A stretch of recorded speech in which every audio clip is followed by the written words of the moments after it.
চলবে তোমার? আইন চলবে কার? আইন চলবে কার? বাংলাদেশ আজ সেরকম একটা সুন্দর কল্যাণমূলক রাষ্ট্র বিনির্মাণের জন্য এখানে যারা এসেছেন, কোরআনের প্রেমে যারা বসেছেন, কিসের উপরে বসেছেন এটা চিন্তা করেন নাই। আপনার মাথার উপরে ফ্যান আছে, লাইট আছে, বাতাস আছে, নাই চিন্তা করেন নাই। আজ এখানে যারা এই কোরবানি পেশ করে কোরআনের ভালোবাসায় সমবেত হয়ে গায়ে গা লাগিয়ে লক্ষ লক্ষ জনতা এখানে হাজির হয়েছেন, এই লক্ষ জনতা যদি আজ একটা আহ্বান এখান থেকে নিয়ে যেতে পারেন, রাসূল করিম সাল্লাল্লাহু আলাইহি ওয়াসাল্লাম এরকম মজলিসকে সামনে রেখে আমার মুসল্লিয়ানে কিরামগণকে উদ্দেশ্য করে, এই জামানাকে উদ্দেশ্য করে রাসূল করিম সাল্লাল্লাহু আলাইহি ওয়াসাল্লাম সাহাবীদেরকে স্মরণ করালেন। দুর্ভোগ হচ্ছে সেই মানুষের জন্য, ভালো করে খেয়াল করুন, দুর্ভোগ হচ্ছে সেই মানুষের জন্য, দুর্ভোগ হচ্ছে সেই মুসলিমের জন্য, দুর্ভোগ হচ্ছে সেই কোরআন প্রেমিকের জন্য যে আল্লাহকে ভুলে গিয়ে নিজেকে নিয়ে ব্যস্ত হয়, যে আল্লাহকে ভুলে গিয়ে নিজেকে নিয়ে ব্যস্ত হয় এবং সে নিজেকে নিয়ে ব্যস্ত হতে গিয়ে দুনিয়ার সব কিছু থেকে বঞ্চিত হয়ে যায়। আমরা কি দুনিয়া থেকে বঞ্চিত হয়ে নিজেকে ব্যস্ত হব না আল্লাহকে নিয়ে ব্যস্ত হব?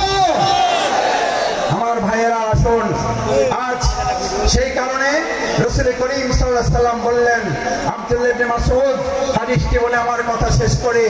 আব্দুল্লাহ ইবনে মাসউদ রাদিয়াল্লাহু তাআলা আনহু বলেন, ক্বালা রাসূলুল্লাহ সাল্লাল্লাহু আলাইহি ওয়াসাল্লাম ওয়া ইয়াকুলুনা মা লা ইয়াফআলুন। তোমাদের মধ্যে এমন একটা সময় আসবে, কোরআন শোনার লোক থাকবে, কোরআন জানার লোক থাকবে, কোরআনের আলোকে সে হয়তো পথ চলার কথাও বলবে, ইয়াকুলুনা মা লা ইয়াফআলুন, কিন্তু কোরআনের আলোকে সমাজ এবং রাষ্ট্র পরিচালনার লোক পাওয়া যাবে না। ওয়া ইয়াফআলুনা মা লা ইউমারুন, আবার কিছু কাজ করলেও কোরআনের পূর্ণাঙ্গ রূপ বাস্তবায়ন হবে না।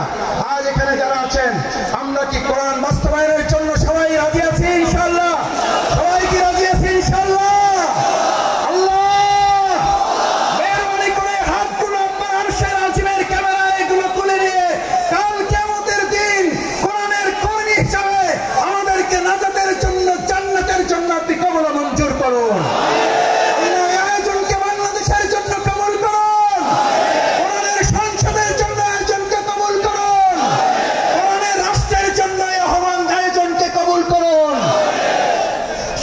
ভাই এবং বন্ধুগণ, আসুন আমরা আমাদের প্রধান মুফাসসির কোরআন হযরত মাওলানা ডক্টর মিজানুর রহমান আজারি হাফিজাহুল্লাহর কিছুক্ষণের মধ্যে আপনাদের সামনে কথা বলবেন।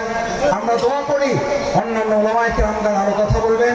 আল্লাহ সুবহানাহু ওয়া তাআলা আমাদের এই প্রিয় মাতৃভূমিকে সব ধরনের বিশৃঙ্খলা ষড়যন্ত্র থেকে হেফাজত করুন। সকলে বলুন আমিন।